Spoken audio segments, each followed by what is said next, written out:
Қашаған ақынның ел арасы жолаушылап жүрген шағы екен. Кешқұрым ақшамның уақытында бір ауылдың қарасына ілігеді. Ауыл шетінде қой қоралап жүрген жігіттерге жолығып амандасқаннан кейін құдай қонақпын деп қонаға жайғасатын орын сұрайды. Сөйтсе жігіттердің біреуі арасындағы қушкештеу екен Қашағанға Есқали деген сұпының үйін көрсетіп, құдай қонақ болсаңыз, мына Есқали құдайына қараған үй, сол үйге барсаңыз болады дейді. Содан Қашаған көрсеткен үйдің алдына барып, ассалаумағалейкум деп хабарласатын кім бар деп даусын көтеріңкіреп амандасады. Үйден бір келіншек шығады, хал жағдай сұрасып, мән-жайды түсіндіргеннен кейін үйге кіріп бара жатқан Қашағанды жаңағы келіншек әдепсіздеу болса керек, жер қар үй тар қонаққа сақтап тіккен үйіміз жоқ деп өңменнен кері итереді. Қарға мұзғалаққа аяғы тайып жығылған Қашаған өзінен өзі: жаз болса мен осы үйге қонбас едім ау, өлеңім 14 жастана жолдас едім ау, жолдас едім. Бай сұпы хан әкімнен ағар болсаң, сен өлеңмен Қашаған болмас едім.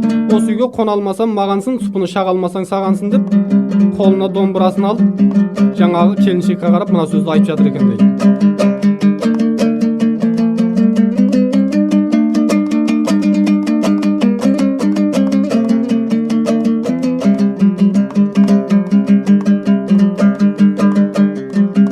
Бұл үйдің кет деп отырау келіншек аяу, кетуге ұстап отыра еріншегім ау, еріншегім. Жас жігіт қонам десең қондар едің ау, ұстар ед сонда сенің көңілшегің ау, көңілшегің. Мен келдім қонатұғын уағымдай, қондырсаң алар едің сауабымдай. Айтасың ақылыңның жоқтығынан, ажарлы жаңа түскен уағыңдай. Пейілің мұншанеге қуырылған, шапқанда жүйрік едім ау суырылған. Сыртымнан естіген жұрт әуеседай, тұлпардай шығып жүрген дыбылымнан. Жас жігіт қонам десе қондыр едің, көрем де сақалымның буырылынан.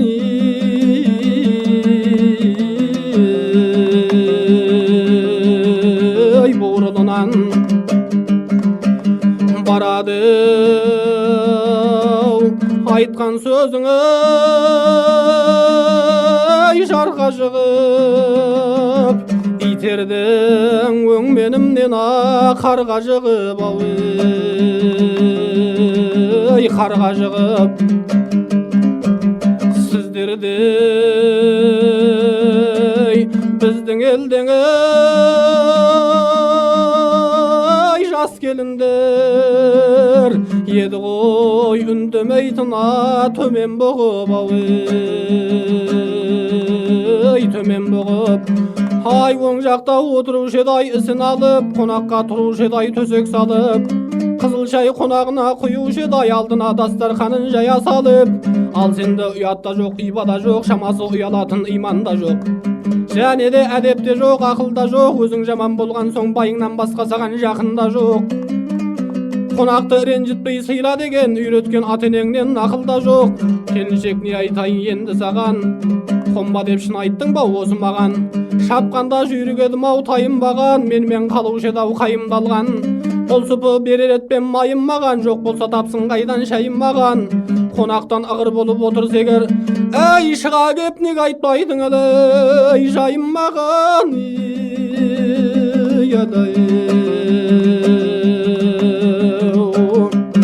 Осыны айтып бола беріп қараса, Есқали да сырт жақтан келе жатыр екен дейді.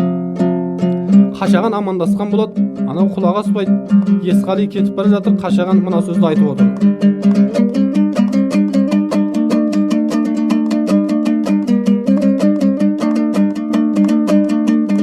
Сұпеке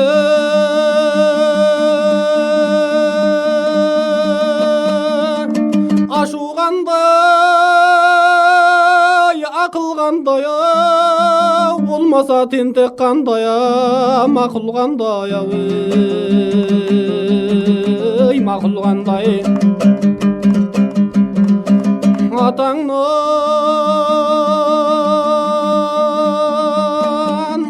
қонағұлыңа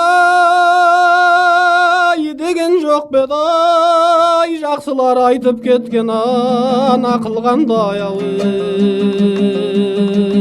нақыл қандай қонақпен ұрыстырып қойғаннандай келінді күнәмет ау шақырғандай шарғы жолын ұстаған сұпы болсаң мейман жайлы көрмеппен бақырғандай бозалдан күнім өтті ау шабыспенен бәйге алдым талай жерде жарыспенен нәсібе осылайша жаралған соң жақындау араладым алыспенен құдайдан қорыққан пенде қондырар деп ей мен келдім сұпы деген ей дабыспенен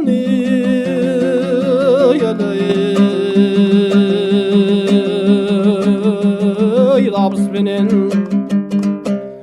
содан сұпының артынан жүріп үйіне ере кіреді. Сұпы намазға кірісті. Бұғысы оқып алған домбырасын қойып өзі керегеге сүйеніп отырады. Сұпының кішкене ақтығы тұрған домбыраны барып дыңғырлатып шертіп жібереді.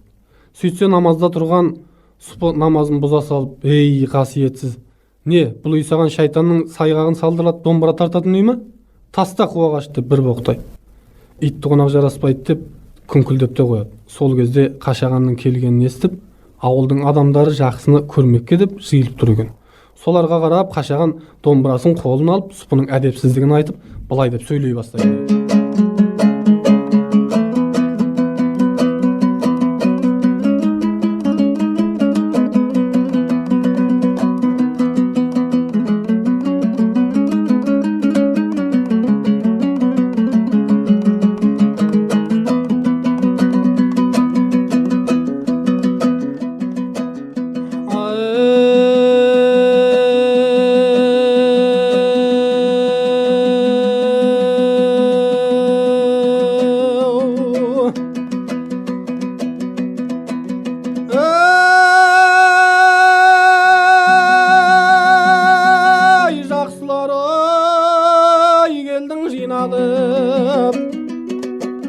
Қашаған ақын келді деп ай кеудесі мұның кеңді деп кеңес берер енді деп ей мен сіздерге кеңес беруге отырған жоқпын сыйланып нәресте сәби баламен жасы да жеткен шалемен шығып жүре беруге отырмын өзім үй бағып мына Сұпекең мені жек көрді Сұпының сөзін тік көрдім ел аралап жүргенде сендей монтаны Сұпыларды көп көрдім сыйлар едің ау қампаңдап қолым бір қысып жампаңдап үйіңе келсе бай адам садақасы болса қойнында жамылған мауыт шекпенді ақылы бар мейлі адам азамат ерге тектей ме қонағына келген кеттей ме тәубамда көп деп мақтансаң парсисанда құдай қарғаған азғырып шайтан алдаған бізді күнәсі көп деп ей боқтасаң жүзгісіне де өлтірген жанына қаза келтірген Нәсуханы да құдай оңдаған сен келе сала Сұпеке домбырамды боқтадың домбырамды боқтасаң өзімді басқа соққаның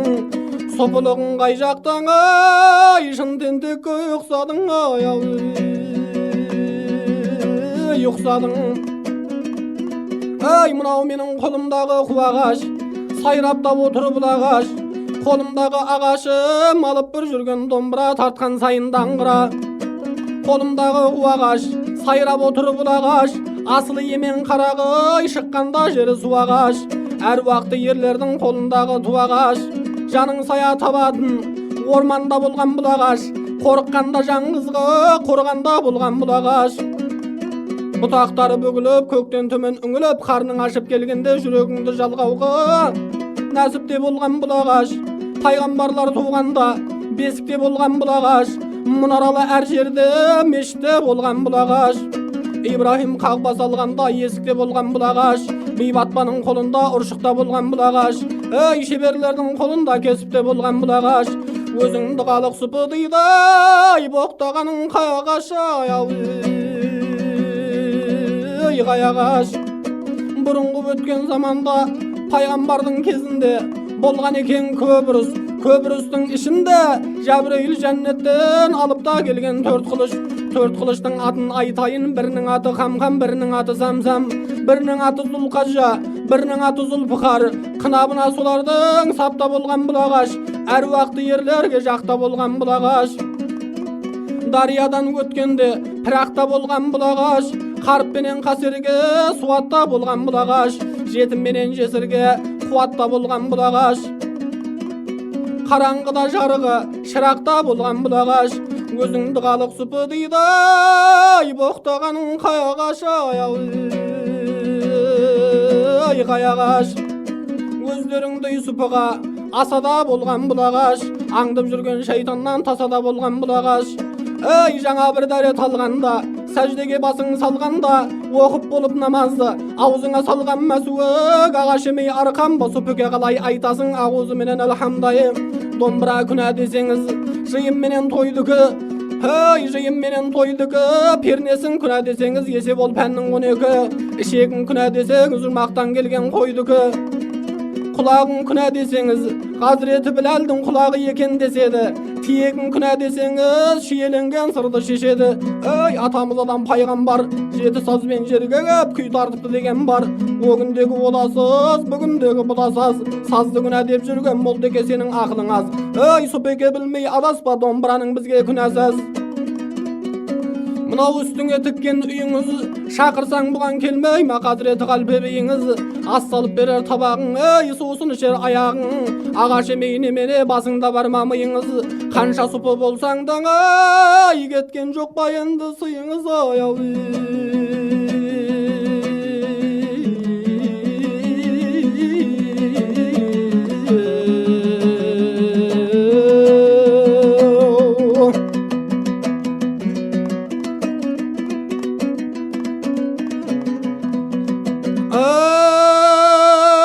Жақсының сөзі майдадай, жаманның сөзін айдадай, жақсыдай ей болу қайдағай. Жаманның артық мұласай, панасына түнеп қайт, бойыңа бұран жоламас, осы үйден абзалы қонаша. Жаманның көңілі шат болыр, қатыны менен кеңесіп, көшесін ішсе оңаша. Саналыға сөзім тыңдалған, санасыздың белгісі, пайдалы сөз айтсаң бұлданған. Ақырет күннің қаупінен, дүнияның қызық зауқынен, ей бәрінен де сендірдей, теке сақал қырма мұртнадан сопылары, ей мынау құр қалғын.